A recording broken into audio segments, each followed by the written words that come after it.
Urria ez da beste edozein hilabete bezalakoa Arabar Errioxan. Mahats bilketa garaia da. Mahastietako lanak bukatzear daude eta upeltegietan aldiz mugimendua hastear. Baigorri upategiko enologoak, Simon Arinak, mahastiak ikusi eta berak erabakitzen du noiz dagoen mahatsa helduta eta ondorioz biltzeko prest. Aurten berandu ondu da mahatsa. Upeltegi honetan mahatsa kalitatearen arabera sailkatzen da. Etiketaren kolorea laborategiak erabakiko du. Berdea, urdina, gorria edo urre kolorekoa. Kolore bakoitzak kategoria bat adierazten du.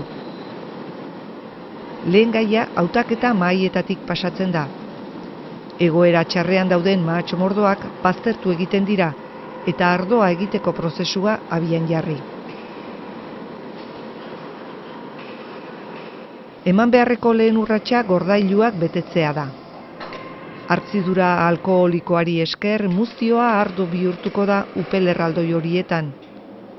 Era naturalean prozesu goraberatsua da hori. Temperaturaren eta parte hartzen duten mikroorganismoen arabera aldatuko da. Piensa que es algo libre. Askea den zerbait dela pentsatu behar da. Bero handia eginezkero, 4 egunetan hartzidura eginda egon daiteke.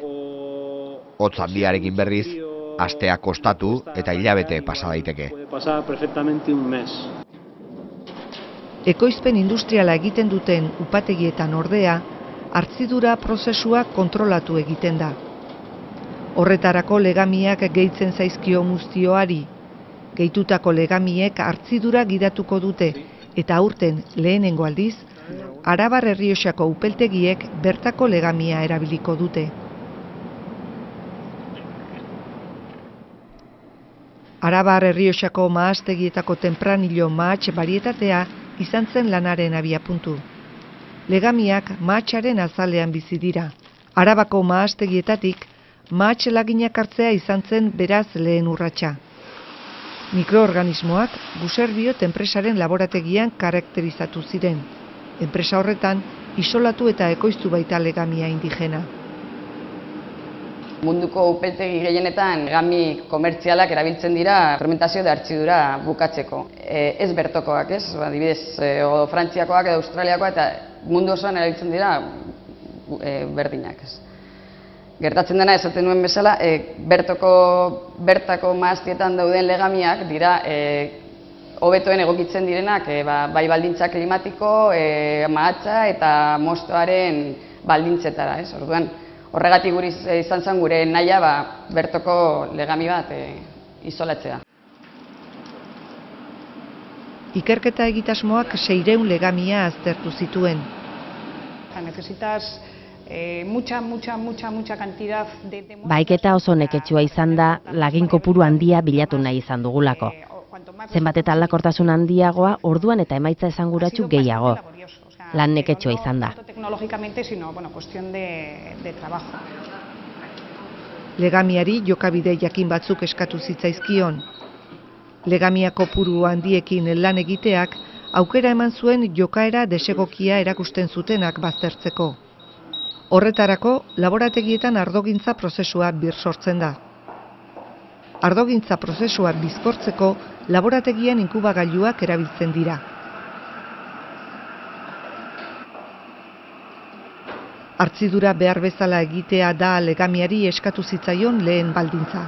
Hau da, mahatsean egon zitezkeen gainerako mikroorganismoei gailendu, hartzidura gidatu eta azukre guztiak agortzea eskatu zitzaion legamiari.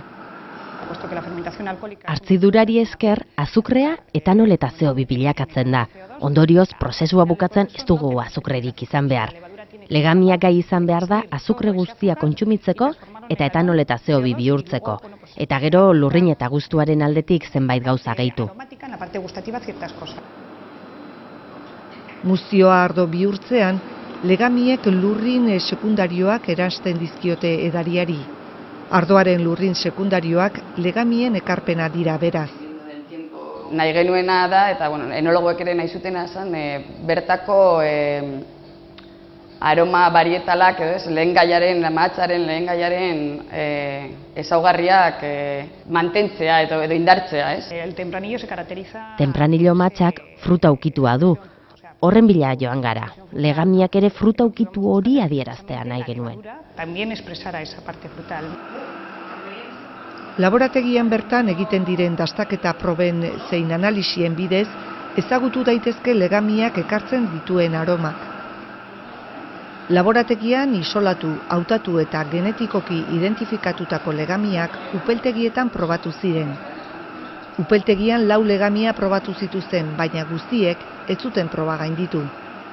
600 legami hauen artean beste legami asko interesgarri aurkitu genituen, baina faktore ezberdinak bete behar dituzte eta ezaugarri ezberdinak bete behar dituzte. Batzuk bodega mailan ez ziren aproposak eta baztertu behar izan genituen, eta beste batzuk adibidez azkenengo prozesua, produkzioaren prozesuan, oso fase zaila da eta legami guztiak ez dira gai prozesu hori egiteko. Mundu mailan multinazional handien esku dago legamia ekoizpena. Horregatik, Buserbiot enpresak nahiago du ekoizpenari buruzko daturik ez eman. Merkaturatutako legamiak fruta islatzen du eta horixe zen upeltegien nahia eta helburua.